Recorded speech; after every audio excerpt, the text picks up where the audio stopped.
It's Ashley Dawn. I'm coming to you from sunny Florida. It's sunny right now. It'll probably rain in a little bit. In that case, we'll have to go inside. But I wanted to speak to you today about something God has laid on my life. My entire life, He's spoken to me. And for about 2 years, He's been telling me to have a video blog so that I could connect with you and that you could connect with me and we could talk about real life and things that are going on. And hopefully by me having a video blog, you can understand that I'm going through everything you're going through too. I hope that by my transparency, it'll help you, it'll bless you as much as you've blessed me. For all my Twitter followers, InnerBeauty101 Twitter, I thank you so much. It's because of you that I do this. I hope that I bless you as much as y'all bless me. Today I want to talk to you about beauty. From a very early age, such as I would say 4, I believe that we are all consumed with beauty, with appearance, looking attractive, men and women. Women call it beauty and men call it hot or sexy or whatever goes on. But I do believe that it is very important. It is an important topic with the media, with the culture, with society. Everyone's rushing to the nearest plastic surgeon to get boobs and facelifts and spending millions of dollars on makeup. And I'm not knocking makeup. I'm wearing it right now, no problem. But I don't believe that we should be investing in so much that really conceals who we are. Because when it comes down to it, that's not really what matters. I think that we really don't understand beauty. I think that God's version of beauty is much more pure. And I think that with a little help from Scripture, we can understand what His version of beauty is. I have some Scripture that I want to read to you today because I believe that when somebody says something, they need to back it up with Scripture. If God didn't originate it, we really have no business talking about it. And I want to come to you today with a Scripture from 1 Peter 3, 1 through 7. And this is like a summary that I'm not quoting directly from Scripture. For some of you that are reading in the New King James Version or King James or the Message or New International Version, I know they've got tons of versions out there and all are good as long as it's the Holy Bible.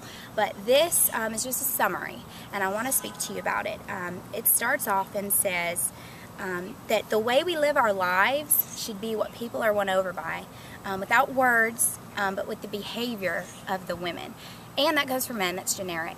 So I believe that the way we live our lives is really what people see, not by our words, not by if we say, you know, God bless you. We need to show them that God is blessing us. We need to show them the love of Christ. And sometimes I think that we can really turn people off with our words. And we just need to live out love. We need to live what we say. Our actions speak a lot louder than our words do. It then goes on to say, and this is 1 Peter 3, 1 through 7, it's a summary. It says, when they see the purity and reverence of our lives, they will be won over. Purity is beautiful. When you have pure thoughts and pure intentions and you live your life purely by not polluting yourself with cursing and bad words, and I've said a couple curse words in my life and I'm not proud of that, and God's, you know, healing me and moving me away from that. But I believe that if we don't live purely, it's really hard to see Christ in us because Christ is pure. It then goes on to say that our beauty should not come from outward adornment, such as braided hair and the wearing of gold jewelry and fine clothes. I'll stop right there. I don't believe God's telling us not to braid our hair or not to, you know, wear really nice clothes. I think He's just telling us to spend more time on what's inside than what's outside. I braid my hair, it's poofy and big, and I wear flowers in it. And I also wear makeup and gold jewelry, and I like, you know, looking pretty.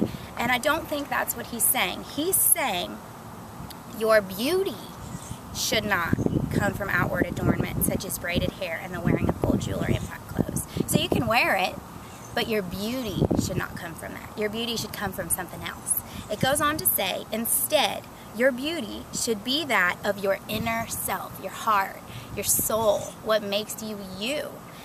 And it says the unfading beauty of a gentle and quiet spirit, which is of great worth in God's sight.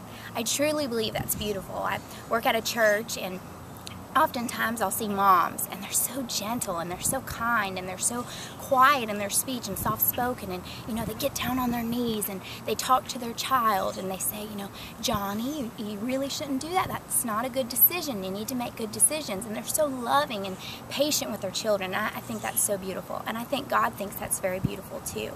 So I'll read it again. It says, instead, your beauty should be that of your inner self, which is inner beauty, which is my heart, which is what God has given me to speak to you today.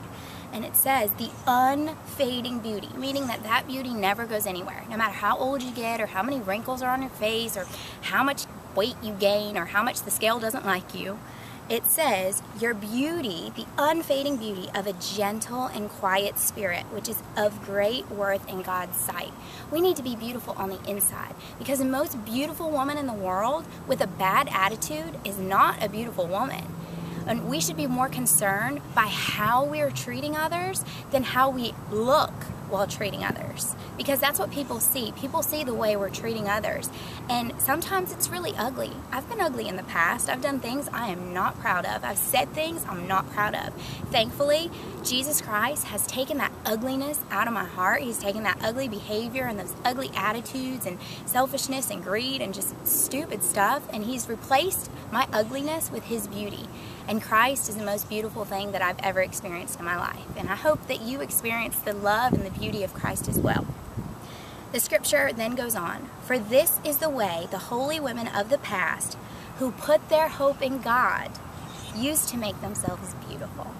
So putting your hope in God and putting your trust in Jesus Christ is what will make you beautiful. Being a nice person, being a kind person, loving others, giving to others, putting yourself after others, being a selfless person.